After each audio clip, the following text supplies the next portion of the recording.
안녕하십니까.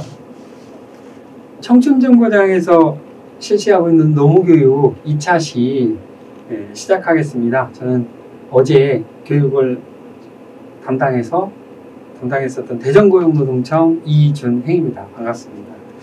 오늘은 어제에 이어서 네 번째 주제 최저임금에 대해서 설명을 드리겠습니다. 최저임금은 헌법 제32조 1항에 국가는 근로자의 적정임금을 보장하고 최저임금제를 시행하여야 한다 라고 해서 최저임금법을 제정해서 시행을 하고 있어요. 그래서 최저임금 제도는 헌법과 법률에 보장된 제도다 이렇게 이해를 해주시면 돼요. 2017년, 18년, 19년, 20년 이렇게 최저임금이 계속 올랐잖아요. 최저임금이 올랐는데 최저임금이 내년 2021년에도 소폭이지만 상승을 했어요. 그래서 최저임금 10,000원 시대를 열린다 이렇게 했는데 지금 조금 수위 조절을 하고 있죠. 그건 왜 그러냐면은 최저임금이 너무 급격하게 오르면 노동경제학 경제 원리에 따르면 실업이 발생해요. 적정 수준의 최저임금보다 적정 수준의 임금보다 더 높아지면 급격하게 높아지면 노동을 수요하는 기업에서 노동 수요가 감소하기 때문에 실업이 발생하는 부분도 있고 이런 부작용이 있어서 최저임금이 2021년에는 약간 소폭 상승했다라는 거 이해를 해주시면 되고요. 어제 설명드렸던 것과 마찬가지로 저희는 법률에 근거되어 있는 내용들이 어떤 내용이 있는가를 중점으로 설명을 드리겠습니다. 최저임금법. 최저임금이란 국가가 임금의 최저 수준을 정함으로써 저임금 노동자들의 근로조건을 보호하는 제도입니다. 1인 이상 근로자를 사용하는 사업장에는 모두 적용이 되고 있어요. 이런 법률 규정을 강행법규라고 해요. 강행법규라고 하는데 꼭 알아야 될 네 가지의 세 번째에 보면 최저임금 이하의 근로계약은 무효로 한다라고 되어 있어요.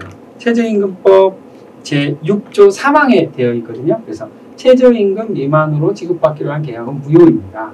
그래서 최저임금 이상 지급을 해줘야 된다라는 거고요. 2020년 최저임금은 시급으로 정해서 8,590원이고요. 이 월급 단위로 한다면 주 휴일 수당을 포함해서 일반 근로자, 일일 8시간을 근무하는 일반 근로자를 기준으로 할 때 179만 5,310원에 해당이 돼요. 여기에는 주휴일 수당도 포함되어 있다. 그래서 여기 보면은 월급은 일주에 40시간 주휴를 포함하여 산정한 고시금액의 기준이다. 이렇게 설명되어 있습니다. 최저임금에는 임금이긴 임금이지만 어제 임금에 대해서 설명을 좀 드렸잖아요. 임금에는 통상임금, 평균임금, 최저임금 이렇게 세 가지 종류가 있다라고 말씀을 드렸는데 이 최저임금에는 포함되는 임금이 있고 포함되지 않는 임금이 있어요. 물론 제가 이렇게 뒤에 최저임금에 산입되는 임금이 뭔지 아닌지 자세히 설명을 좀 드리겠지만 그 전에 꼭 알아야 될 네 가지에는 최저임금에 포함되는 임금은 매월 지급되는 임금이다. 2달에 한 번씩 지급한다든지 석 달에 한 번씩 지급되는 임금들은 최저임금에 포함되지 않는다. 요것만 기억을 꼭 해주시면 돼요. 그리고 자세한 상여금이 몇 프로가 지급된다. 이거는 뒷부분에서 다시 설명을 드리겠습니다. 아까 가장 중요하다고 말씀드렸던 최저임금보다 적게 지급하기로 약정한 근로계약은 최저임금법 6조 3항을 위반해서 무효가 됩니다. 무효가 되기 때문에 이 기준 시급 8,590원 이상을 의무적으로 지급을 해줘야 되고요. 근로자들은 그것을 지급해달라고 요구할 권리가 있습니다. 근데 최저임금법이 있다 하더라도 최저임금을 감액 적용할 수가 있어요. 최저임금법 5조 2항에 나와 있는데요. 수습 사용 중인 자는 수습 사용한 날로부터 3개월 이내 수습 기간이라고 표현하는데 수습 기간은 법률에 정해져 있지가 않아서 반드시 3개월만 할 게 아니라 1개월, 2개월, 3개월 아니면 6개월 이렇게 진행할 수는 있어요. 그렇지만 감액 적용할 수 있는 건 3개월 이내에만 가능하다는 거예요. 3개월 이내만.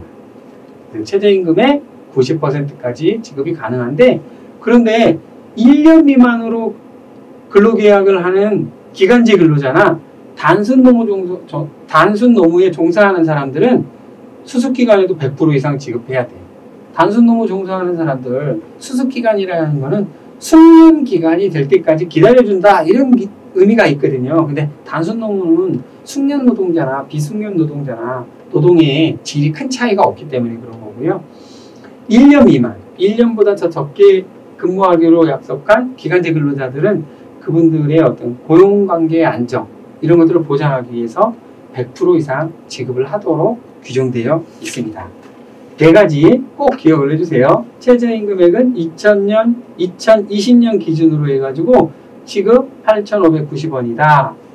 최저임금에 포함되는 임금은 매월 지급돼야 된다. 매월 지급되는 임금이다.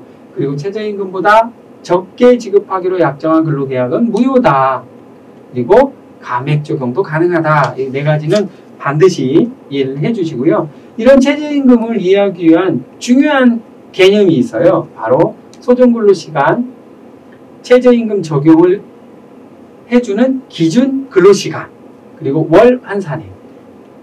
이 세 가지가 최저임금을 이해하기 가장 중요한 건데요. 왜 그러냐면 최저시급이라는 거는 소정근로에 대한 대가로 주는 거예요. 우리가 시급 8,590원이라고 했잖아요. 그거는 5시간이든 6시간이든 7시간이든 근로자와 사용자가 근무하기로 약정한 시간을 소정근로 시간이라고 하잖아요. 그 시간에 대해서 곱하기 해서 임금이 결정된다. 이렇게 이해를 해주셔야 되고요. 최저임금 적용 기준 시간수라는 것은요.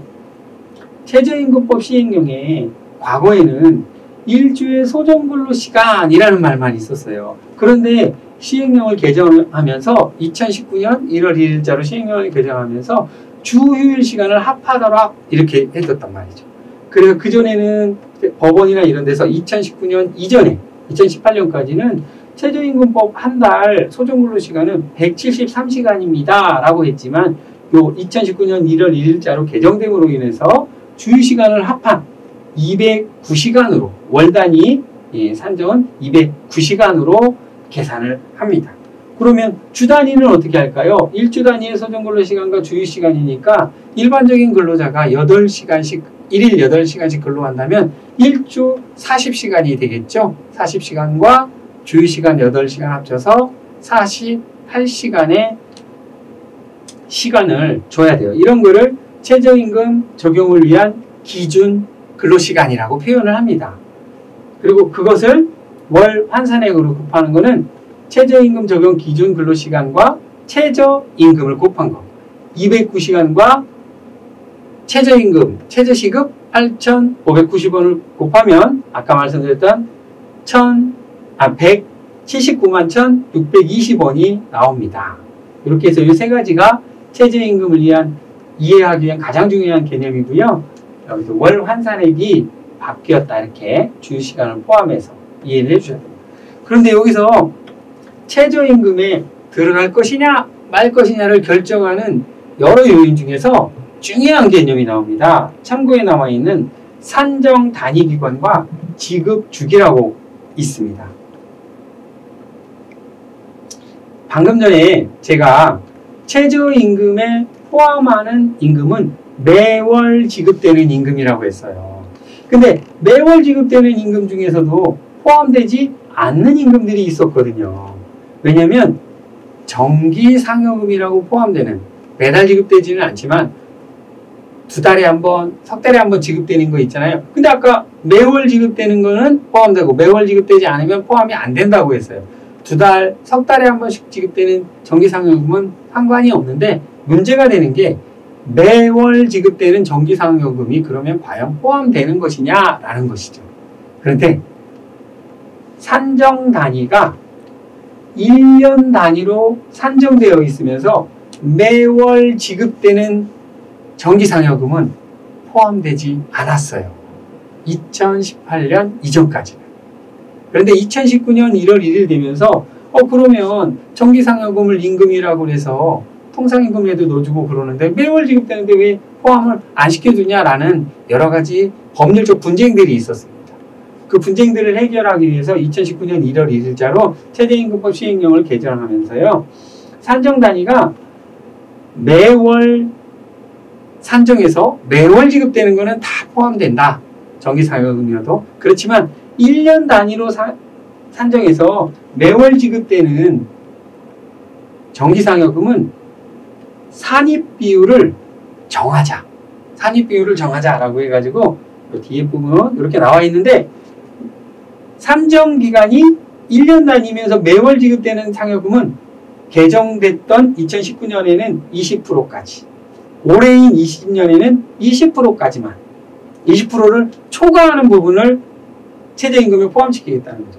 21년, 22년, 23년, 24년 이렇게 해서 24년부터는 전액 다 포함시키는 걸로 법률이 개정되었어요. 그래서 산정 단위 기간이라는 개념과 지급주기라는 기간의 개념을 반드시 이해를 해주시길 바라요.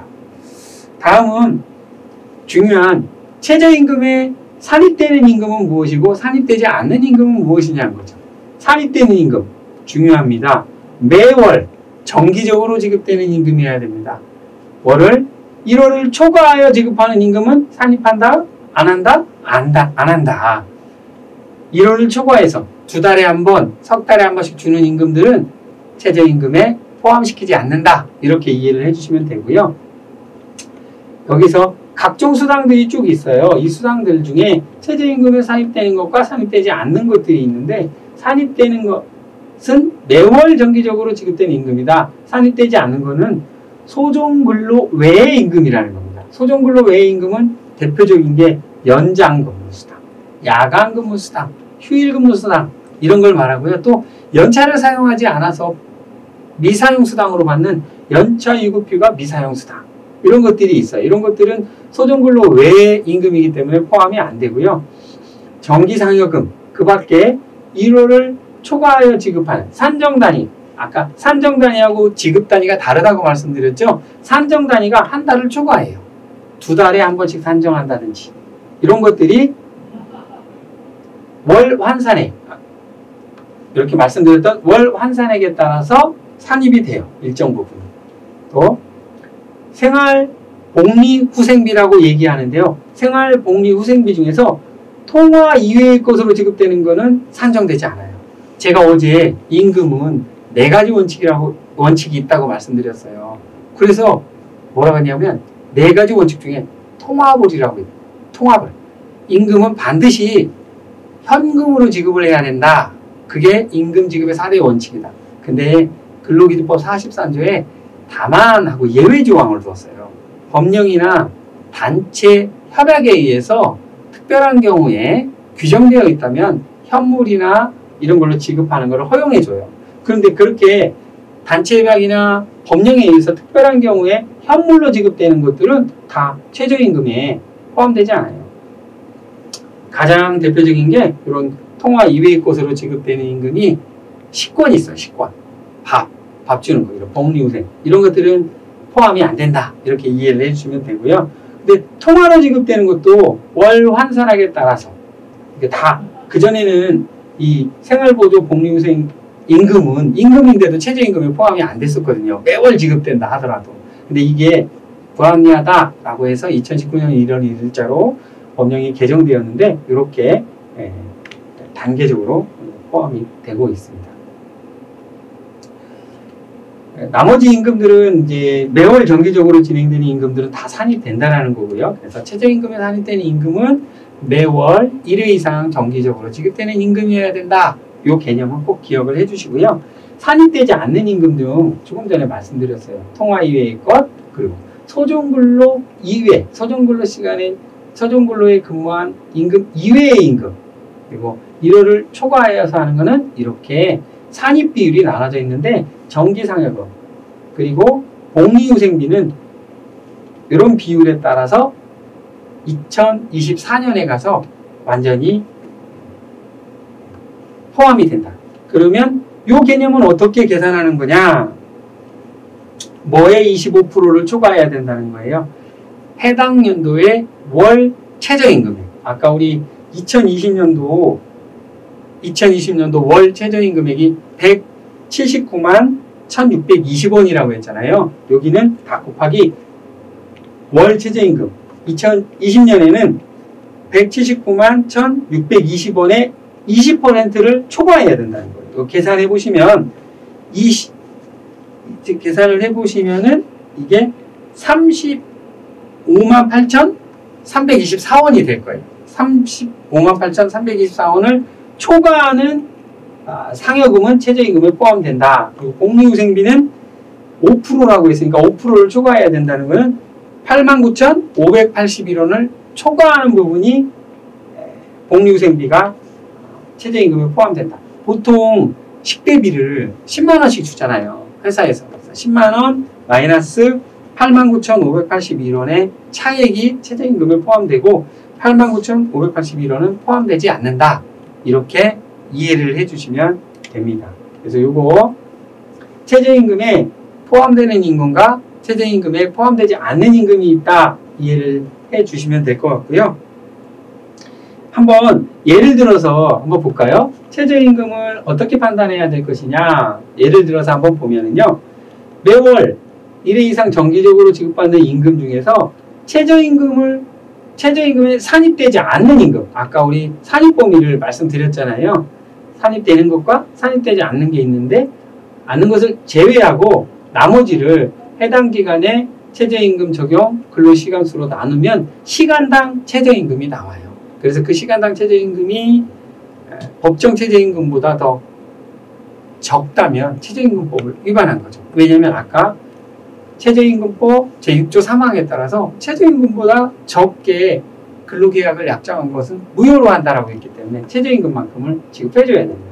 예를 들어서 한번 볼까요?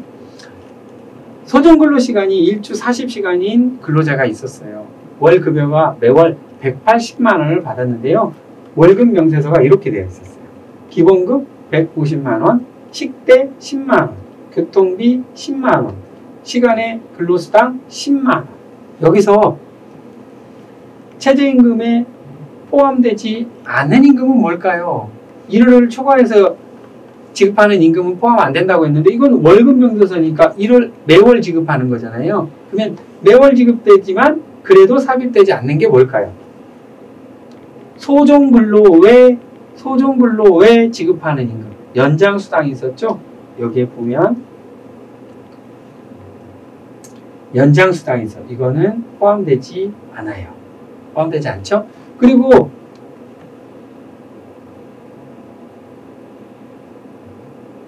비율을 정해서 이렇게 최저임금 산입 비율을 정해서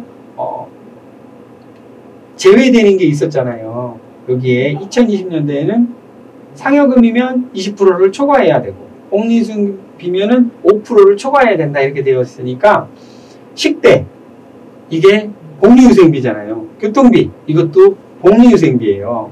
이 복리후생비가 식대 교통비 합치면 20만 원이죠. 20만 원 중에 아까 5%를 초과하는 것만 포함된다고 했어요. 근데 5% 금액이 얼마라고 했죠? 제가 89,581원이라고 했어요. 여기 있네요. 5% 89,581원을 초과하는 금액 20만원 마이너스 89,581원을 하면 나머지 금액이 11만 419원이에요. 11만 419원. 요 금액만 최저임금에 포함되는 거다. 그러면 160만원 더하기 11만 419원을 하면 161만 419원을 받은 거예요. 이분은. 월 161만 419원을 받으셨는데 월 최저임금법에 따라서 이 근로자처럼 1주 40시간을 근로한 근로자가 한 달에 받아야 될 최저임금이 얼마였느냐? 월 179만 1,620원이었어요. 이 금액이었어요. 그러면 이분은 최저임금보다 더 적게 받으신 거잖아요. 그래서 이 최저임금법 요것보다 요거 적게 받은 건데 이거를 시급으로 계산을 하면 이렇게 되는 거예요.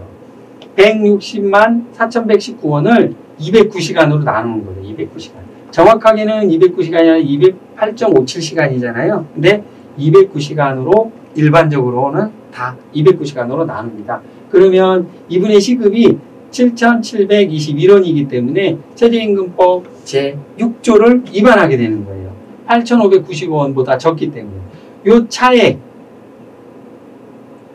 곱하기 209시간을 하면은 179만 1,620원에서 161만 419원을 뺀 금액이 나와요. 그래서 그 금액만큼은 최저임금 위반으로서 지급을 해줘야 된다. 이렇게 계산을 하시면 돼요. 어떤 금액을 넣고 어떤 금액을 빼야 되는지 이해되시겠죠? 최저임금은 매월 1회 이상 지급하는, 매월 1회 이상 정기적으로 지급하는, 매월 지급되는 임금을 기준으로 해서 하는데, 매월 지급되는 임금이라 하더라도 산정 단위가 1개월을 초과하는 상여금이나 생활복리 후생수단은 산입 비율에 따라서 초과되는 금액만 넣는 거다. 그리고 소정근로시간을 초과해서 근무하는, 소정근로시간 이외에 근무해서 지급받는 연장수당, 야간수당, 휴일수당 같은 것들은 산입하지 않는다. 매월 지급받더라도. 요 개념만큼은 꼭 이해를 해 주셨으면 좋겠습니다. 실제 고용노동부에서 접수됐던 사례가 있는데요. 그 사례를 보기 전에 최저임금을 아까 말씀드렸죠. 단순 노무에 종사하시는 분들은 수습기간이라 하더라도 최저임금을 90%까지 적용하면 안 된다. 이거 고용노동부 고시에 의해서 발표를 했는데요. 단순 노무 어떤 직종이냐? 고시에 이렇게 구체적으로 명시되어 있습니다. 건설 및 광업 단순 종사원, 택배원, 음식 및 기타 배달원, 하역 적재 단순 종사자, 이삿짐 운반원, 수작업 포장원, 제조업 단순 종사원, 이런 건설, 운송, 제조, 청소, 경비, 가사, 음식 판매, 기타 주차관리원이나 세탁원들은 단순 농무에 종사하기 때문에 수습기간 3개월 이내라 하더라도 최저임금 90% 감액 적용을 받지 않는다.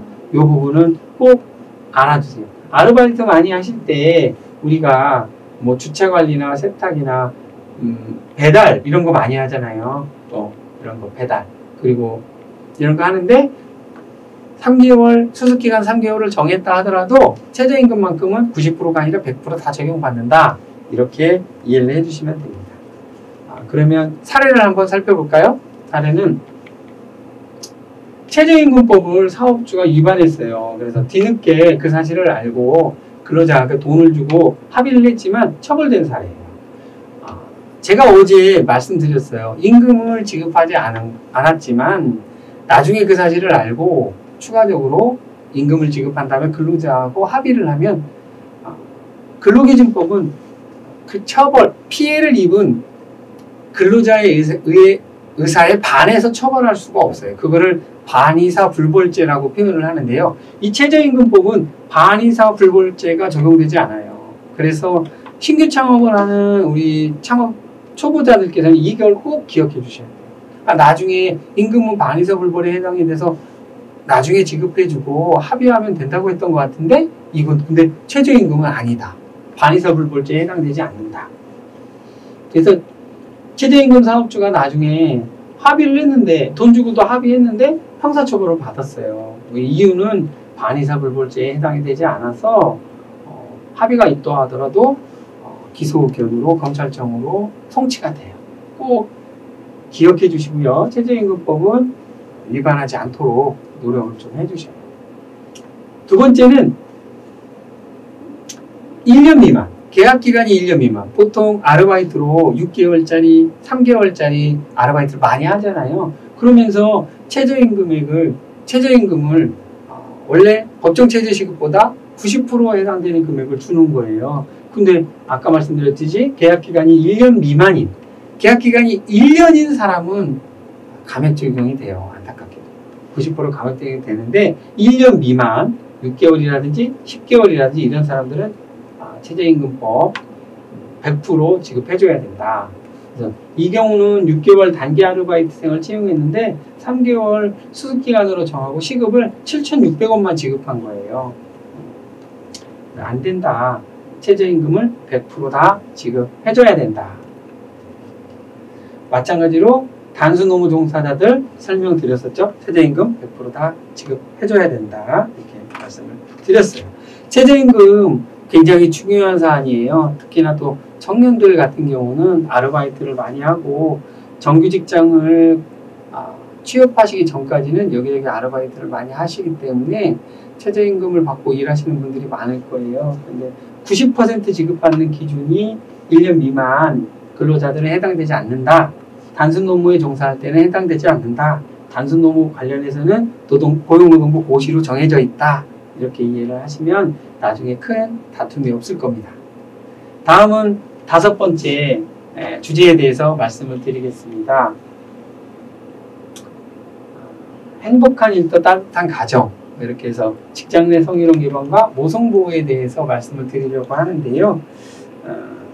작년 2019년 7월 16일자로 직장 내 괴롭힘 금지법이 시행이 됐잖아요. 근로기준법 76조의 2조항에 이 조문이 포함되면서 이것도 같이 간단하게 설명을 좀 드리겠습니다. 직장 내 성희롱 예방과 모성보호는요,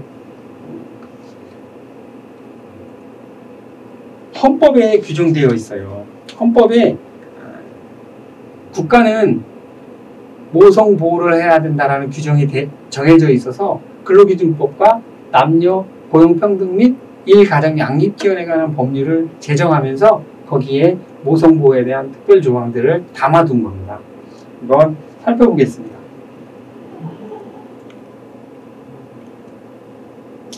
직장 내 성희롱 예방이라는 것은요, 남녀 고용 평등 및 일가정 양립 지원에 관한 법률에 정해져 있는데요. 그걸 줄여서 남녀 고용 평등법이라고 보통 부릅니다. 직장 내 성희롱이란 직장 내 지위를 이용하여 또한 업무와 관련하여서 다른 근로자에게 성적인 원동으로 성적 굴욕감이나 혐오감을 느끼게 하는 것을 말합니다. 업무상 지위를, 그러니까 직장 내 업무상 지위를 이용하고 업무와 관련이 있어야 돼요. 그리고 성적 굴욕감이나 혐오감을 느끼게 해야 되는 거죠. 물론 거기에 해당돼서 근로조건과 고용상의 불이익을 주는 것도 당연히 직장 내 성희롱에 포함이 됩니다. 그래서 직장 내 성희롱이 성립하는 3가지 조건이 있어요. 조금 전에 설명드렸던 것처럼 직장 내 지위를 이용하거나 업무와 관련이 있어야 한다라는 거죠. 그러면 사업장 밖이나 근로시간 외라 하더라도 직장 내에서의 지위를 이용하거나 업무와 관련이 있다라고 한다면 성립한다는 거죠. 예를 들면 회식 자리 같은데. 그런데도 사업장 바뀌고 근무시간 외라 근로시간에 해당되지는 않지만 그래도 관련이 있기 때문에 해당이 된다. 또한 성적인 언어와 행동을 조건으로 한 고용상의 조건이 있다. 성적인 언어와 성적 여부에 불응한 것을 이유로 근로조건은 어제 말씀드렸죠. 임금과 근로시간이 가장 대표적인데 이거를 일방적으로 불리하게 하는 경우, 또한 피해자에게 성적 굴욕감과 혐오감을 유발하는 것. 이 성적 굴욕감과 혐오감을 판단하는 기준은 피해자의 주관적 사정을 고려해야 되는 거고요. 사회통념상 합리적인 사람이 피해자의 입장이었다면 어떻게 판단할 수 있을까라는 것을 고려해서 합니다. 요즘에는 이것을 일컬어서 성인지 감수성이라고 해요. 성인지 감수성. 성인지 감수성을 고려해서 판단을 해야 되는 거기 때문에 가해자가 나는 그런 의도로 말한 게 아니에요 라고 말씀을 하더라도 피해자가 성적 굴욕감과 혐오감을 유발시켰고 객관적으로 합리적인 사람이 그렇게 인정된다라고 보면 직장 내 성희롱으로 성립이 된다. 이렇게 이해를 해주시면 됩니다. 이런 직장 내 성희롱에는 어떤 것들이 있느냐 하면 3가지 유형이 있어요. 대표적인 직장 내 성희롱에 대한 유형이 있는데 육체적인 행위, 언어적인 행위, 시각적인 행위도 해당이 됩니다. 육체적인 행위는 다 아실 거예요. 이렇게 입맞춤을 하거나 호응을 하거나 뒤에서 백허브라고 하죠. 껴안는 거란 이런 신체적 접촉행위라든지 어디 특정 신체 부위를 만지는 행위, 뭘 강요하는 행위들은 당연히 직장 내 성희롱, 성추행에도 해당이 될 것 같아요. 성추행과 성희롱이라는 개념이 있는데 성희롱은 성추행보다 훨씬 더 광범위한 개념이에요. 그렇게 이해를 해주시면 될 것 같고요. 언어적인 행위로는 음담패설 같은 야한 농담을 하는 행위. 이건 전화나 문자나 SNS 같은 것들을 다 포함하는 겁니다. 그리고 외모를 평가하거나 성적으로 비유하거나 어떤 특정 신체 부위를 계속해서 반복해서 언급하는 행위들. 그리고 성적인 사실관계를 묻거나 성적인 내용의 정보를 의도적으로 다른 사람들한테 뭐 퍼뜨리는 거. 이런 것들도 다 성희롱 행위에 포함이 됩니다. 당연히 성적인 관계를 강요하거나 회유, 또 뭐 굉장히 많이들 사회적으로 문제가 되는 회식 자리 같은 데서 옆에 앉혀서 술을 따르도록 강요하는 행위, 이런 것도 다 성희롱에 해당이 된다고 보시면 돼요. 많은 분들이 이 시각적 행위에 관해서 논란이 있어요. 이거는 성희롱이 아니다, 이렇게 얘기하시는 분이 있어요. 내가 나 혼자서 그냥 잡지를 본 건데 라고 하면서 성희롱이 아니다 이렇게 말하는데, 공공장소나 다른 사람들이 보는 데서 이렇게 음란한 사진이나 아니면 잡지 같은 걸 본다면 이건 성희롱에 해당이 돼요. 그리고 이런 것들을 게시하거나 제공해 주는 건 당연히 성희롱에 해당이 되고요. 비록 자신의 특정 신체 부위를 노출하거나 만진다 하더라도 다른 사람들이 그걸 볼 수 있다라고 한다면 이런 것들은 다 성적 불호감이나 혐오감을 느끼게 하는 행동들이기 때문에 다 성희롱에 해당이 돼요. 이렇게 사회통념상 성적 불호감이나 혐오감을 느끼게 하는 언어나 행동들은 전부 다 성희롱에 해당이 된다, 이렇게 이해를 해주셔야 될 것 같고요. 그렇기 때문에 아까 말씀드렸던 이 사회통념상 합리적인 사람이 바라볼 때 이거 좀 이상한데? 라는 행동들은 하지 않으시는 게 좋아요. 그럼 이런 직장 내 성희롱이 발생했을 때 어떻게 해야 되느냐? 사업주는 또 어떤 의무가 있느냐? 직장 내 성희롱이 발생했을 때 사업주가 해야 될 조치 의무가 있어요. 신고 접수를 하고 인지를 하면 지체 없이 사실관계를 조사해야 되고요. 피해 근로자가 요청을 하면 적절한 조치를 해야 된다라고 되어 있는데, 이거는 휴가를 부여해야 한다든지 아니면 가해자하고 격리 조치를 해야 된다든지 이런 조치를 해주셔야 됩니다. 그리고 그것이 가해자의 행위가 사실로 드러난다면 징계나 또 다른 거기에 합당한 조치를 해주셔야 돼요. 그리고 이런 성희롱 관련된 조사 과정에서 알게 된 비밀은 피해자의 인권을 보호해줘야 되기 때문에 누설하면 절대 안 돼요. 이런 것들을 누설하면 사업주에게 500만 원 이하의 과태료가 부과됩니다. 또한 신고를 했다는 이유로 해가지고 피해 근로자나 신고자, 제3자가 신고할 수도 있거든요. 피해 근로자가 직접 신고할 수가 어려울 수 있잖아요. 그럴 때 제3자가 신고할 수도 있는데, 이 신고한 사람이나 피해 근로자에게 불이익한 처우를 하면은 3년 이하의 징역이나 3천만 원 이하의 벌금형인 형사처벌을 받게 됩니다.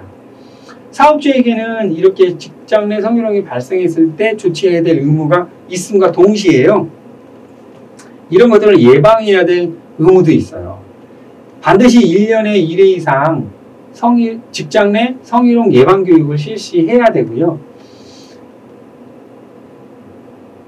취업규칙에 인사규정 등 이런 관련된 내용을 직장 내 성희롱이 발생했을 때 어떻게 조치를 하겠다라는 절차 규정을 만들어놔야 돼요. 만들어서 고용노동부에 신고를 해야 되는 거고요. 고용노동부에서는 300인 미만 사업장에 대해서는 직장 내 성희롱 예방교육 강사를 지원해주는 제도가 있거든요. 이런 것들은 사업장에서 많이 활용을 해주시면 될 것 같고요. 다만 이런 부분이 있어요. 10인 미만인 소규모 사업장이 있어요. 그런 10인 미만의 소규모 사업장은 원래 이 직장 내 성희롱 예방 교육은 대면 교육이에요. 제가 지금 여러분들에게 이렇게 말씀을 드리는 것처럼 직접적으로 집합을 해서 대면 교육을 해야 되는데, 10인 미만 사업장은 그렇게 하기가 어렵다라고 그래가지고 교육 자료를 사업장에 게시하거나 근로자들에게 배포를 할 경우에는 교육을 실시한 걸로 허용을 해주고 있어요. 그 부분을 꼭 이해를 해주셔야 될 것 같아요. 10인 미만 사업장이나 남성이나 여성, 특정 성으로만 이루어진 사업장은 이 대면 집합교육을 가름해서 교육자료를 사업장에 게시하거나 근로자들에게 배포하면은 직장 내 성희롱 예방교육을 이행한 것으로 간주를 해줍니다.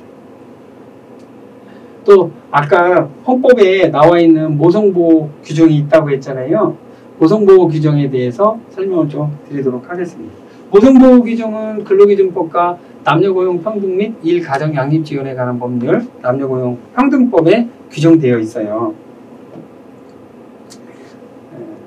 요 여성 근로자의 모성을 보호하고 육아를 지원하기 위한 제도인데요. 임산부를 보호하는 게 있고, 임신 기간 동안에 근로시간을 단축하는 제도들이 있어요. 그래서 임산부는 임신 중인 근로자는 연장 근로를 할 수가 없어요. 근로기준법 74조 5항에 따라서. 그리고 출산 후 1년 미만의 근로자는 1일 2시간, 일주 6시간, 1년에 150시간을 초과하는 연장 근로를 할 수가 없습니다. 임산부에 대해서 야간과 휴일 근로를 금지하고 있는데, 다만 고용노동부에 불가피한 사유가 있잖아요. 이분이 반드시 그 업무를 해야 되는 불가피한 사유가 있을 때는 고용노동부 장관의 인가를 받아서, 허가를 받아서 실시를 해야 돼요. 그렇지 않으면 근로기준법 제70조 2항을 위반하는 것이 됩니다. 그리고 임신한 근로자들에 대해서는 근로시간 단축 제도가 있는데요. 임신 12주 또는 36조 이후의 여성 근로자들에게는 1일 2시간의 근로시간 단축 청구권이 보장돼요. 그래서 근로시간을 단축해서 일반적인 근로자가 1일 8시간 근무한다면 1일 6시간만 근무하고 퇴근할 수 있는 법적 장치를 만들어줬고요. 이 근로시간을 단축으로 임금을 삭감할 수 없어요. 임금은 그대로 지급해줘야 된다. 이렇게 이해를 해주시고요. 또 우리가 가장 많이 알고 있는 아이를 기르는 것과 관련된 출산 이후에 육아휴직이 있잖아요. 출산 전후 휴가와 육아휴직이 있는데, 출산 전후 휴가는 출산 전후 90일을 반드시 부여해야 돼요. 다태아라는 것은 쌍둥이 자녀를 낳으신 분들을 말하는데, 이 쌍둥이 자녀를 낳으신 분들은 120일 이상을 반드시 출산 휴가를 부여해야 돼요. 그리고 최초 60일, 쌍둥이 다태아일 경우 75일은 유급이다. 그렇게 이해를 해주시면 되고요. 우리 고용노동부 고용센터에서 요 관련된 지원금이 나가요. 그거는 사업주께서 고용센터에 지원금을 신청하시면은 지원금을 받을 수 있다. 이렇게 이해를 해주시면 되고, 근로자들도 이해를 해주시면 됩니다. 육아휴직은 자녀들이 만 8세 이하 또는 초등학교 2학년 이하의 자녀를 기르기 위해서 필요한 경우에 육아휴직을 신청할 수 있는데, 육아휴직 기간은 1년으로 하고 있어요. 근데 1년으로 하는데 이거는 법률에 규정되어 있는 기간이고요. 1년을 초과하는 기간, 2년이나 3년 정도라도 하고 싶다라고 하면은 사업장과 사업주와 합의하여 실시할 수는 있어요. 다만 그때는 1년을 초과하는 부분에 대해서는 유급으로 진행하기는 어려울 수는 있습니다. 그거는 사업장과 합의를 해야 되는 부분이기 때문에. 그래서 요 기간에는 이렇게 특별한 보호를 받는다라고 이해를 해주시면 되고요. 그리고 육아휴직을 갔다 와서는 이와 유사한 같은 업무나 또는 같은 수준의 임금을 주는 유사한 업무로 복귀시켜야 돼요. 전혀 임금 수준이 떨어지는 다른 업무로 복귀시키면은 안 돼요. 남녀고용평등법 19조 4항을 위반하는 겁니다. 이렇게 직장 내 성희롱과 모성보호 관련된 것들을 말씀을 드렸는데요. 제가 조금 전에 설명드리기 전에 말씀드렸던 직장 내 괴롭힘이 있어요. 그게 2019년 7월 16일자로 직장 내 괴롭힘 금지법이라고 해서 근로기준법 76조의 2가 시행이 되었습니다. 이것도 약간 내용이 직장 내 성희롱하고 좀 비슷해요. 직장 내 괴롭힘이 성립하려면 성립 요건이 있겠죠. 이것처럼 직장 내 성희롱이 성립하는 성립 요건처럼 직장 내 괴롭힘도 성립 요건이 있어요. 당연히 직장에서의 지위나 관계를 이용하는, 여기처럼 직장 내에서의 지위나 관계를 이용해야 된다. 또 업무와도 관련성이 있어야 된다. 근데 이거는 괴롭힘이니까 업무의 적정 수준을 넘어야 된다는 조건이에요. 업무와 관련만 있어서는 안 되고 업무의 적정 수준을 넘는 괴롭힘이어야 된다. 그리고 여기 나와 있는 것처럼 신체적이거나 정신적인 고통이나 근로조건이 악화되는, 그거는 신체적 정신적 고통이라는 거는 여기처럼 사회통념상 합리적인 사람이 피해자의 입장에서 판단했을 때, 야, 이거 이 정도면 신체적으로, 정신적으로 너무 어렵겠다라고 하면은 직장 내 괴롭힘으로 또 인정이 될 수가 있어요. 세 가지 요건이 있다. 직장 내 성희롱의 성립요건과 유사하다라는 걸 이해해 주시고요.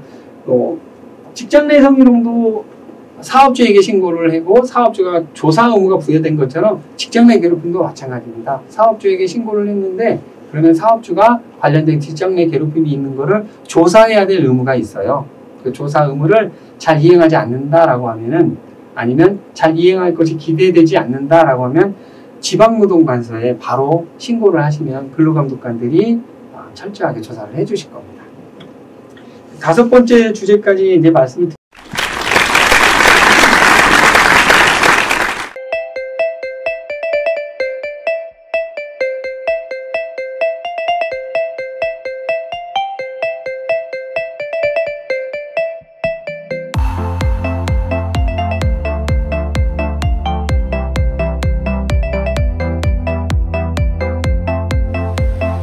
청춘연구장 이준행 멘토의 이대면 멘토링 강의 영상 컨텐츠는 다음 스폰서의 제공으로 보내드립니다.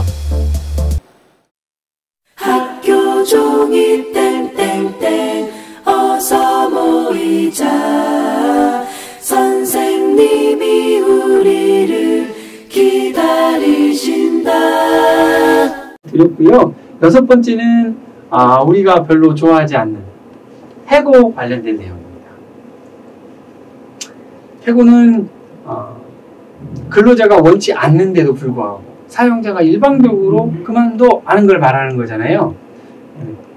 이렇게 근로관계가 종료되는 거에는 3가지 기준이 있어요. 3가지 종류가 있는데, 먼저 퇴직. 퇴직의 종류에는 합의퇴직이 있고 임의퇴직이 있어요. 임의퇴직은 그냥 내가 원해서 퇴직하는 거예요. 합의퇴직은 사용자가 근로자가 서로 협의를 해가지고 그래 퇴직하자라고 해가지고 합의해서 퇴직하는 거예요.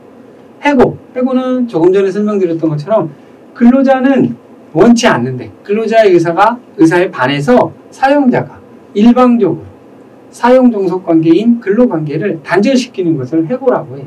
법률 조문에는 없지만 조금 전에 제가 말씀드린 것은 대법원 판례에 의해서 해고란 하고 설명을 드렸던 겁니다. 해고의 종류에는 징계해고가 있고 통상해고가 있고 경영상 이유에 의한 해고가 있습니다. 다음에는 근로관계도 자동 소멸될 수도 있어요. 근로자하고 의사하고 무관하지만 정년이 도달했어요. 취업규칙에 정년이 60세야. 그럼 60세 도달하면 또 다니고 싶어도 이게 근로관계가 끝나는 거예요. 그리고 기간제 근로자들이 계약기간이 만료되는 거. 그것도 기간 만료되면 자동 소멸되는 겁니다. 또 이제 근로자가 사망했거나 사용자가 파산하는 경우도 근로자 의사하고는 좀 무관하지만 자동적으로 소멸하는 경우가 있는데, 이 중에서 우리는 해고에 대해서 좀 자세하게 알아보겠습니다. 해고는 근로자의 의사에 반해서 이루어지는 거기 때문에 그 사유와 절차에 있어서 정당성을 갖추어야 돼요. 정당성을 갖추지 못한 해고를 우리는 일반적으로 부당해고라고 합니다. 부당해고. 그래서 해고는 반드시 그 사유와 시기를 적어서 서면으로 근로자에게 통보해야 돼요. 이것을 해고의 절차적 정당성이라고 해요. 해고는 정당성을 갖춰야 된다고 했잖아요. 사유, 내용적 정당성이고요. 절차, 이 절차적 정당성이라는 거예요. 해고에는 2가지 정당성이 있어야 돼요. 내용적 정당성과 절차적 정당성이 있어야 되는데, 반드시 그 사유와 시기를 적어서 서면으로 해고를 통지를 해야 절차적 정당성을 인정해줘요. 아무리 그 사유가 정당하다 하더라도 이 절차적 정당성을 인정받지 못하면 부당해고에 해당이 됩니다. 꼭 기억을 해주시기 바랍니다.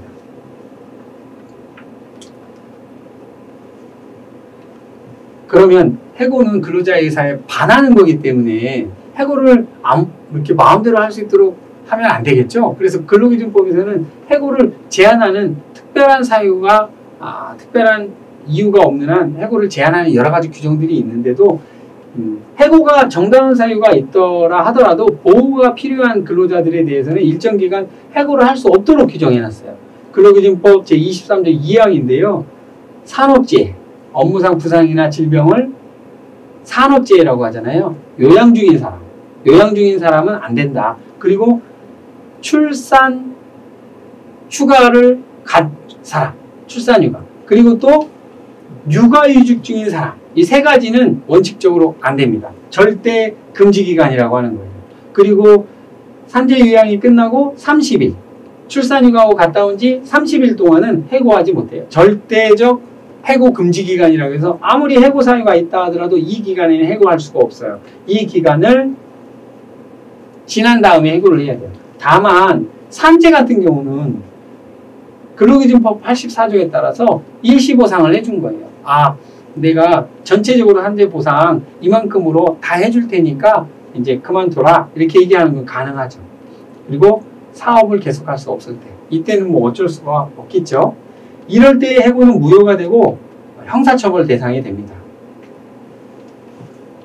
5년 이하의 징역, 5천만 원 이하의 벌금에 해당되는 형사처벌 대상이 된다. 이해를 꼭 해주시고요. 절대적 해고 금지 기간을 기억을 해주셔야 됩니다. 세 가지. 산재 기간, 출산휴가 기간, 육아휴직 기간은 해고를 절대 할 수 없다.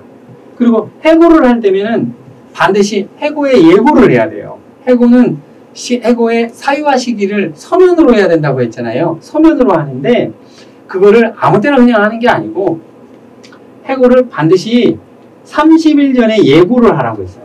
30일 전에 예고하지 않으면 30일분에 해고예고수당을 지급해야 된다라고 규정되어 있어요. 근로기준법 26조에 보면은 해고를 하려면 적어도 30일 전에 예고를 해야 하고 30일 전에 예고를 하지 아니했을 때는 30일분 이상의 통상임금을 지급해야 한다. 이 30일분 이상의 통상임금을 해고 예고수당이라고 하잖아요. 해고 예고수당을 지급해야 한다. 이렇게 이해를 해주셔야 되고요. 그러면 해고는 반드시 서면으로 해야 된다고 했잖아요. 그러면 해고 예고도 반드시 서면으로 해야 될까요? 해고 예고는 구두로 해도 돼요. 해고 예고는 구두로 해도 법률상 허용을 해줘요. 여기에 방법이 원칙적으로 서면으로 통제 효력이 발생한다 라고 해서 해고의 서면주의라고 했는데 이거 해고를 통제하는 것은 반드시예요. 반드시. 원칙적이 아니고 반드시 서면으로 해야 돼요. 서면으로 안 하면 절차적 위반이기 때문에 정당한 해고가 아니에요. 다만 해고 예고는 구두로 할 수 있다. 이런 의미인 거예요. 이거는. 해고 사유와 시기를 명확히 해서 서면으로 통제해야 된다. 다만 해고 예고는 구두로 할 수 있다. 만약에 해고 예고를 30일 전에 하지 않았을 경우에는 30일분의 통상임금이 해고 예고수당을 지급해야 한다. 이렇게 이해를 해주시고요. 해고 예고수당 관련된 거를 보시기 전에 반드시 그럼 모든 경우에 다 해고 예고를 해야 되느냐? 그렇지는 않아요. 해고 예고를 하지 않아도 되는 게 몇 가지 조항인데 요 부분이에요. 이거는 여러분들이 읽어보시면 아시겠지만 이거 좀 너무 심한데? 이거는 근로자의 귀책 사유가 너무 심한데? 이런 뜻인 거예요. 여기 보면 근로자가 고의라고 되어 있죠. 고의로 사업에 막대한 지장을 초래하거나 재산상 손해를 끼친 경우 고용노동부령 이거를 법률에서는 시행규칙이라고 말하거든요. 법률을 이해하는데 고용노동부 명이라는 말은 근로기준법 시행규칙을 말해요. 근로기준법 시행규칙에 정하는 사유에 따라서 이 사유에 해당되면 해고 예고를 하지 않고 바로 해고를 할 수 있어요. 서면으로 해고를 할 수 있다는 뜻이죠. 근데 여기서 중요한 개념은 고의로 막대한 지장을 줬거나 재산상 손해를 끼친 경우를 말한다. 이렇게 이해를 해주시면 돼요. 잠깐 해고예고수당 산정하는 걸 볼까요? 우리가 아까 어제나 종전 시간에서나 계속 월 소정근로시간을 이야기했어요. 208.57시간 이거를 209시간이라고 한다라고 했잖아요. 어떤 근로자가 250만 원의 월급을 받고 주 40시간 근무를 하고 있어요. 그러면 이분의 월 소정근로시간은 209시간이잖아요. 250만 원을 209시간으로 나누면 이분이 시급이 나와요. 시급 곱하기 8시간 하면 통상일급이 나오죠. 이 통상일금의 31분을 지급해줘야 된다. 이게 31분의 통상임금, 해고 수당이라고 할 수 있습니다. 어제 첫 시간에 통상임금이 중요하다, 평균임금이 중요하다 이런 말씀을 드렸잖아요. 통상임금은 연장, 야간, 휴일 근로를 지급해주는 기준임금이 된다. 그리고 또 해고 수당을 지급해주는 기준임금이 된다. 이렇게 말씀을 드렸어요. 그래서 통상임금 계산하는 방법 어제 제가 설명을 드렸잖아요. 그거 다시 이해를 해주시고요. 평균임금은 우리의 제일 마지막 시간에 나오는 퇴직금과 관련된 거라서 그때 다시 한번 말씀을 드리겠습니다. 그러면 해고 해고와 관련해서 위반한 사례에 대해서 한번 살펴보겠습니다.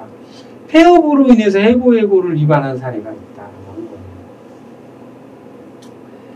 어떤 사업주가 가게 적자가 좀 많아지잖아요. 그러니까 폐업을 결정한 후에 직원들에게 폐업 전날 폐업을 안내하면서 해고를 했어요. 그래서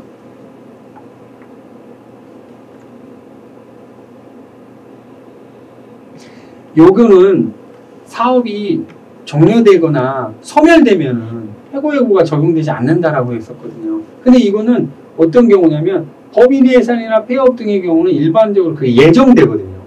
아, 이걸 알 수가 있다는 거예요. 이렇게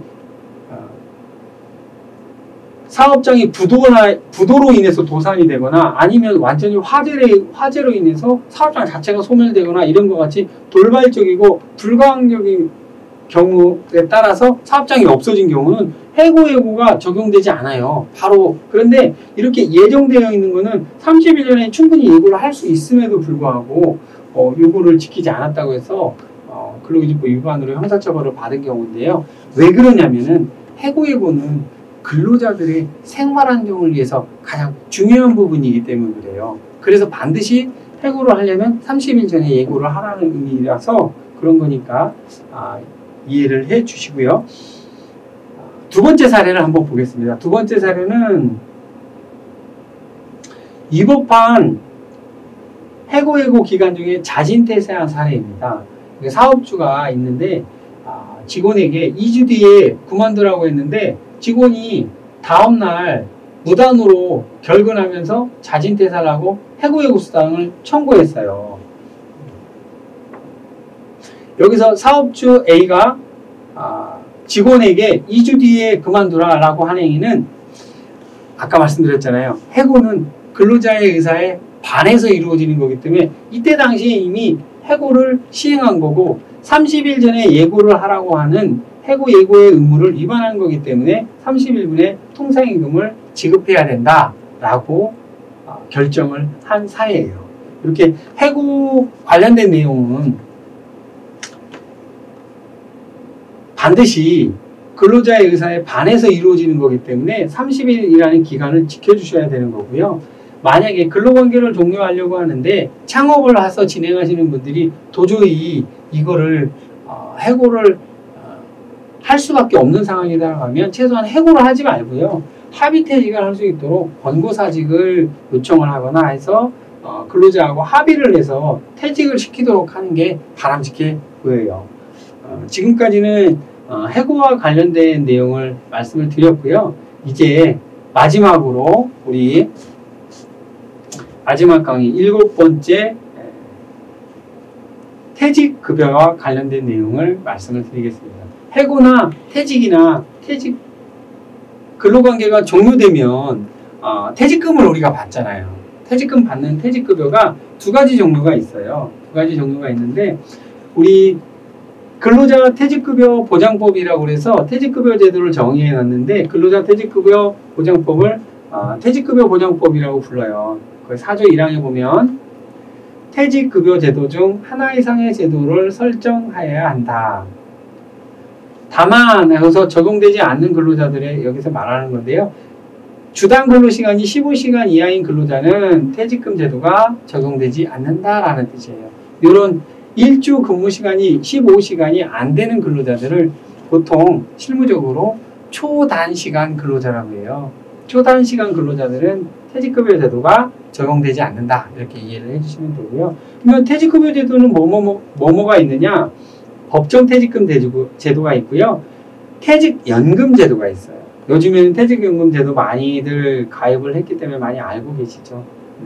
그래서 퇴직금 제도와 법정 퇴직연금 제도에 대해서 안내를 좀 해드릴게요. 우리가 뒤에도 이제 또 살펴보기도 할 텐데 퇴직금에서 빌려준 돈, 채무액, 빌려준 돈 공제할 수 있는지 이게 문제가 돼요. 그런데 제가 어제 첫 시간에 임금 빌려준 돈 공제할 수 있다고 했나요? 없다고 했나요? 임금의 4대 원칙, 전액불 원칙에 따라서 전부 지급을 해줘야 돼요. 그리고 빌려준 돈이 있으면 야, 너 나한테 빌려간 돈 있으니까 그거 돌려줘. 갚아. 이렇게 얘기를 해야지 미리 공제하고 주는 건 안 된다. 여기도 마찬가지예요. 퇴직금도 마찬가지예요. 전액 지급하고 나중에 근로자에게 빌려준 채무액이 있으면 돌려달라. 갚아달라. 이렇게 말을 해야만 가능하다는 거예요.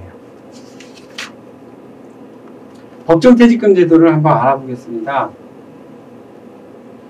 법정퇴직금 제도라는 건 뭐냐면요. 근로자가 퇴직할 경우에 계속 근로기간이 1년 이상일 경우에 대해서는 1년분에 대해서는 31분 이상의 평균임금을 퇴직금으로 지급해야 된다라는 게 퇴직금 제도예요. 그래서 그러면 제일 중요한 게 계속 근로기간이겠죠. 계속 근로기간이 365일 이상이 돼야지만 퇴직금을 받을 수 있으니까 365일에 대해서 31분의 평균임금에 해당되는 부분을 퇴직금으로 받는 거거든요. 계속 근로기간이라는 거는 어떤 개념이냐면 계속하여 근로를 제공한 기간을 말합니다. 근로계약이 체결되면서 해지될 때까지의 기간. 그러면 근로계약 기간을 갱신하는 근로자들 있잖아요. 기간제 근로자로서 1년, 1년 이렇게 갱신하는 근로자들은 어떻게 될 거냐. 반복기간 모두를 합산해서 계산한다. 고용 형태가 변경되는 거예요. 예를 들면은 업체가 바뀌었어요. 그럼 내가 바뀌었잖아요. 물론 양수양도에 따라서 개념이 좀 달라질 수도 있지만 죄송합니다. 이거는 고용 형태의 변경이네요. 기간제 근로자에서 정규직으로 바뀌는 걸 말합니다. 그렇게 될 경우에도 변경 전후 기간을 다 합산한다 라는 걸 말하는 거고요. 나머지 또 제가 조금 전에 말했던 양수양도나 조직이 변경되거나 기업이 합병되거나 분할되는 경우에는 포괄적으로 승계됐을 경우에만 계속근로가 인정돼요. 포괄적으로 근로자들도 다 내가 승계할게 라는 경우에는 인정이 되는데 여기에 단서 조항이 있어가지고 기업과 기업 간에 양수양도를 한다거나 합병을 할 때 기업 간에 특약 조항을 넣어서 이 근로자들은 내가 승계하지 않을 거고 신규 근로자로 채용하겠다라는 조항이 있게 되면은 그거는 단절이 돼요. 그래서 그 이전에 근무했던 거는 그 이전 사업자한테 받아야 되는 거고요. 새로운 사업자에게는 새로 입사한 기간을 기준으로 해서 계속 근로 기간을 산정하셔야 되는 거예요. 그러면 이 계속 근로 기간이 굉장히 중요하기 때문에 산정 예시를 한번 보면은 제외되는 기간이 있어요. 포함되는 기간은 수습 기간, 출산 휴가나 육아 휴직 기간, 산재 기간, 휴업 기간 이런 것들 다 포함돼요. 근데 제외되는 기간이 있어요. 군대 갔다 온 기간은 제외돼요. 그리고 내가 퇴직금 중간정산을 한번 받았어요. 그러면 그 이전 기간은 제외되겠죠. 아까 말씀드렸던 양수양도나 기업 합병으로 인해서 고용승계 약정이 없어요. 그러면 이거는 종전근로기간은 별도의 종전사업주하고 계산을 해서 받으셔야 돼요. 그리고 정년퇴직 이후에 재입사한 경우에는 그 이전 기간이 합산되지는 않아요. 계속근로기간이 중요하다. 365일 이상 근무할 경우에는 퇴직금을 받을 수 있다. 이렇게 기억을 해주시면 될 것 같고요. 퇴직금 그럼 산정을 어떻게 하는가 한번 볼까요? 퇴직금 산정은 평균임금이라는 개념을 가지고 산정을 한다고 했어요. 평균임금은 산정사유 발생일 전 3개월간의 총임금을 3개월간의 총일수로 나눈 거를 평균임금이라고 합니다. 그래서 365일 될 때 31분을 지급해 주는 거죠. 1년이죠. 1년에 31분의 평균임금을 준다는 거예요. 예시를 한번 보면 월 250만 원씩 받았던 근로자가 있었어요. 2017년 2월 1일부터 2019년 6월 30일까지 근무를 했어요. 그럼 이분은 산정사유 발생일이 2019년 7월 1일이잖아요. 7월 1일이 퇴사한 날이니까. 그러면 3개월. 6월달 2019년 6월, 5월, 4월 임금 250만 원을 다 더하면 750만 원이고요. 그리고 6월, 5월, 4월달 일수를 다 더하면 91일이에요. 6월달이 30일, 5월달이 31일, 4월달이 30일이니까 90일. 이걸 나누면 1일 평균 임금 82,417원이 나오고요. 58전이 나와요. 소수점 두째 자리까지 계산을 하도록 법령에 정해져 있거든요. 그래서 이렇게 소수점 두째 자리까지 계산을 한 거예요. 요 1일 평균 임금 곱하기 31분의 임금을 지급해야 된다고 했잖아요. 880일은 2017년 2월 1일부터 2019년 6월 30일까지 근무한 기간이 880일이라는 거예요. 880일 나누기 365일 이분의 법정 퇴직금이 나옵니다. 이렇게 계산하는 방식 그렇게 어렵지는 않죠. 퇴직금 산정하는 방법이 있는데요. 이 산정 방법 굳이 모르시더라도 고용노동부 홈페이지에 나와 있어요. 고용노동부 홈페이지에 들어가시면은 퇴직연금 퇴직급여 계산기 이용 방법이라는 게 있는데 여기 퇴직급여 계산하는 방법이 있어요. 퇴직급여 계산 딱 누르면은 아까 말씀드린 3개월분 임금 그리고 근무기간 요것만 딱 정확하게 넣어 주시잖아요. 그러면 자동으로 계산해서 요 방식으로 해서 계산해서 요 금액이 딱 나와요. 그리고 퇴직금 산정서라는 게 출력이 가능하거든요. 그거 가지고 사업주가 지급해준 퇴직금과 비교를 해보면 돼요. 다만 요거 금액은 요 금액 세금 공제 전 금액이죠. 세금을 여기에서 소득세만큼 세금을 공제한 다음에 실제로 수령을 하시면 되겠습니다. 퇴직연금제도에 대해서 간단히 설명드릴게요. 퇴직연금제도는 두 가지 종류가 있어요. 퇴직연금이라는 거는 퇴직급여를 지급하기 위한 여러 가지 재원을 퇴직연금 사업자를 선정을 해요. 그래서 퇴직연금 사업자는 우리가 흔히 알고 있는 데가 은행이에요. 은행인 퇴직연금 사업자를 선정을 해서 여기에 적립을 해주면 근로자가 퇴직할 때 퇴직급여를 일시금이나 연금으로 지급받는데 그 확정급여형과 확정기여형이 뭐가 다르냐? 확정급여형은 운용수익에 대한 책임을 사용자가 지는 거예요. 사용자가. 매년 부담금을 퇴직연금자에게 적립하면은 퇴직연금자가 그거를 투자를 할 거 아니에요. 적립금을 운용한다라는 게 그 투자를 한다는 뜻이에요.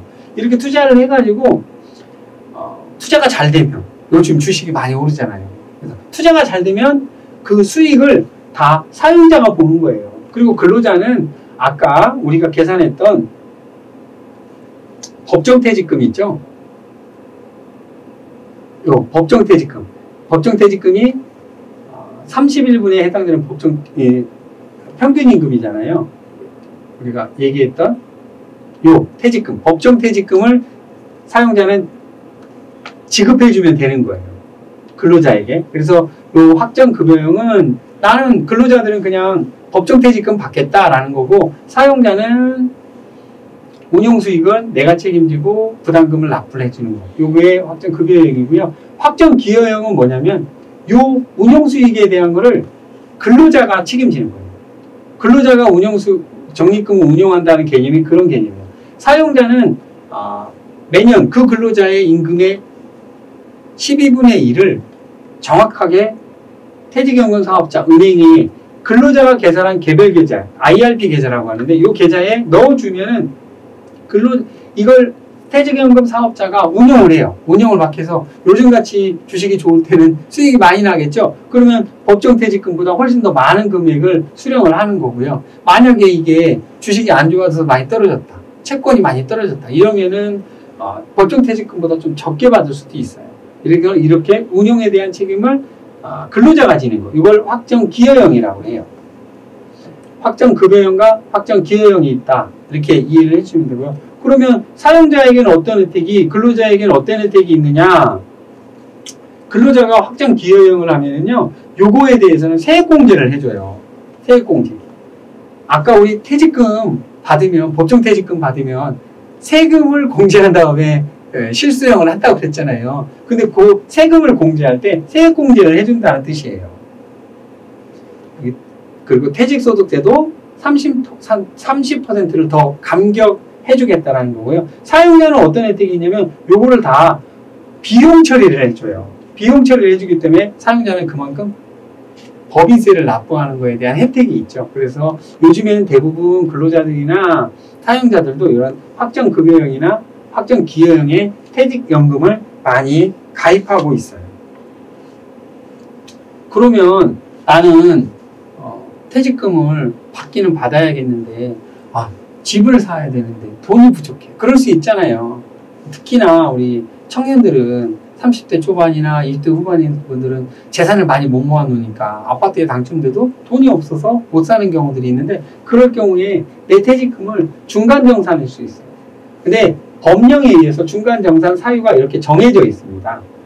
퇴직금 중간정산 사유가 이렇게 정해져 있는데 어떤 게 있냐면 무주택자가 주택을 구입하거나 전세자금 아니면 월세가 관련된 보증금을 부담하는 경우, 그리고 6개월 이상 산재 요양 같은 걸 해야 되는데 그 요양비를 스스로 근로자가 부담을 해야 되는 경우, 아니면 회사나 아니면 본인이 파산 선고나 회생 절차 결정을 받았어요. 이런 경우, 자연재해로 인해서 근로자나 가족이 피해를 받은 경우, 이런 경우들, 그리고 근로시간 단축이 돼가지고 퇴직금 감소가 예정되어 있는 경우나, 아니면 임금비급제를 도입하게 돼가지고 퇴직금이 감소될 거로 예상되는 경우에는 퇴직금 중간정산을 할 수 있도록 이렇게 되어 있어요. 이 외에는 이제 퇴직금 중간정산 안 돼요.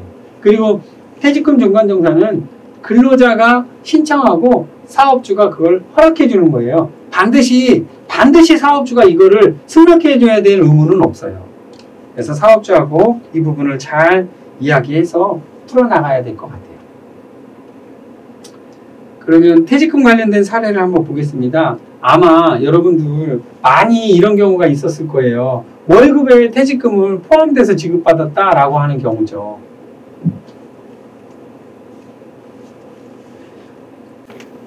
마지막 사례입니다.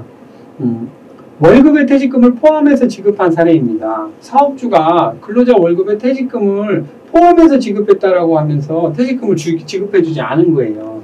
그런데 퇴직금은 월급에 포함해서 지급해 줄 수가 없어요. 퇴직금으로 인정되지 않아요. 그거는 법률에 의해서도 그렇게 정해져 있기 때문에 근로자는 퇴직금 미지급을 이유 노동청에 진정을 제기했고요. 사업주에게 퇴직급여 보장법 위반이다라고 해가지고 기소 의견으로 송치됐던 사건이에요. 그러면 사용자들은 이렇게 주장할 수가 있잖아요. 그러면 나는 분명하게 퇴직금이라는 명목으로 해서 지급해줬는데 이거 왜 퇴직금이 아니냐라고 얘기할 수가 있어요.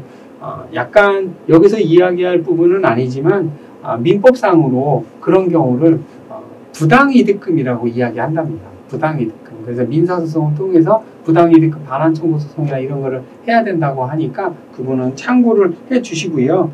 사전에 이런 부분은 분쟁이 발생하기 이전에 월급에 퇴직금을 포함해서 지급해 주는 거는 금지를 하시는 게 좋고요. 아까 말씀드렸던 퇴직연금 제도를 가입하셔가지고 매월 급여를 여기에 적립을 해줬다 나중에 근로자가 퇴직할 때 퇴직금을 지급해 주시는 게 가장 바람직해 보여요.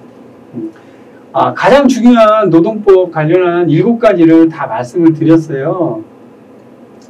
말씀을 드렸고요.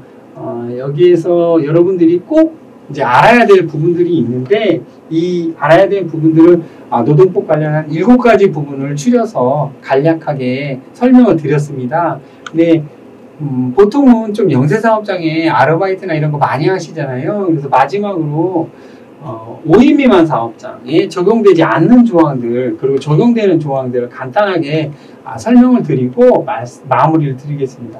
제가 다 설명드렸던 내용들이긴 하는데요. 근로조건 명시, 근로계약서 작성입니다. 근로계약서 작성하는 거는 5인 미만인 작은 사업장에도 적용이 된다. 해고의 예고도 적용이 된다. 휴게, 주휴일, 주휴수당은 5인 미만 사업장 적용된다. 출산휴가, 육아휴직, 퇴직금, 최저임금 다 5인 미만 적용된다. 이것도 아무리 작은 사업장도 다 1인 이상 사업장이면 다 적용이 되는 거니까 반드시 신규 창업을 하시는 분들이나 아르바이트를 하시는 분들 기억을 해주시고요. 다만 부당하게 해고를 당했다라고 해서 부당해고 구제 신청을 관할지방노동위원회, 우리 지역 같은 경우는 충남지방노동위원회겠죠. 충남지방노동위원회에 제기하는 거는 안 돼요. 이건 5인 이상 사업장만 가능해요. X표 친 거는 다 5인 이상 사업장. 근로시간 적용해달라, 연장근로 적용해달라, 주 12시간 이상 일하지 않겠다, 아니면 연차휴가 적용해달라. 이거는 전부 다 5인 이상 사업장에만 적용이 된다. 이해를 해주시고요. 영세한 사업장에서 아르바이트를 하거나 할 경우에 내가 어떤 조항이 적용이 되느냐, 적용되지 않느냐 이해를 하시고서 취업을 하시면, 아르바이트를 하시면 도움이 되실 것 같아요. 특히 노른자 노동법, 가장 노동법 중에서 중요하다 생각하는 7가지 부분에 대해서 설명을 좀 드렸어요. 좀 어제하고 오늘 사이에 좀 많은 도움이 됐으면 좋겠다라는 생각을 하고요. 마지막으로 질문 있으신 분들 한두 명만 질문을 받겠습니다. 그 메시지에 올려주시면요, 제가 그걸 읽어보고서 설명을 좀 드릴게요. 접속을 해주신 분 중에 질문을 주시면은 제가 답변을 좀 드리겠습니다. 올려주세요. 용기가 없으신 건가요? 제가 어제도 말씀드렸는데요. 제가 우리 청춘정거장에다가 제 이메일 주소 남겨드렸어요. 제 이메일 주소하고 제 전화번호 남겨드렸으니까 청춘정거장에서 강의를 수강한 사람입니다 라고 하면서 저한테 얘기를 해주시면은 제가 설명을 추가적으로 드릴게요. 참고로 제가 출장이 좀 많고 회의가 많아요. 그래서 휴대전화나 전화를 주실 경우에 제가 전화를 못 받을 수가 있습니다. 그럴 경우에는 청춘정거장에서 수업을 들은 사람입니다 라고 문자를 주시면은 제가 전화를 꼭 드립니다. 늦은 시간에라도. 또 이메일 주소로 저한테 문의를 해주시면은 제가 이메일로 반드시 회신을 해드리니까 궁금한 거 참지 마시고요. 저한테 문의를 주시면 성실하게 제가 답변해드릴게요. 긴 시간 잘 들어주셔서 감사하고요. 청춘정거장에서 노무교육이라고 이렇게 좋은 기회를 마련해 주신 것 같아요. 참여를 많이 하셔가지고 다른 여러 가지 도움도 받으셨으면 좋겠습니다. 감사합니다.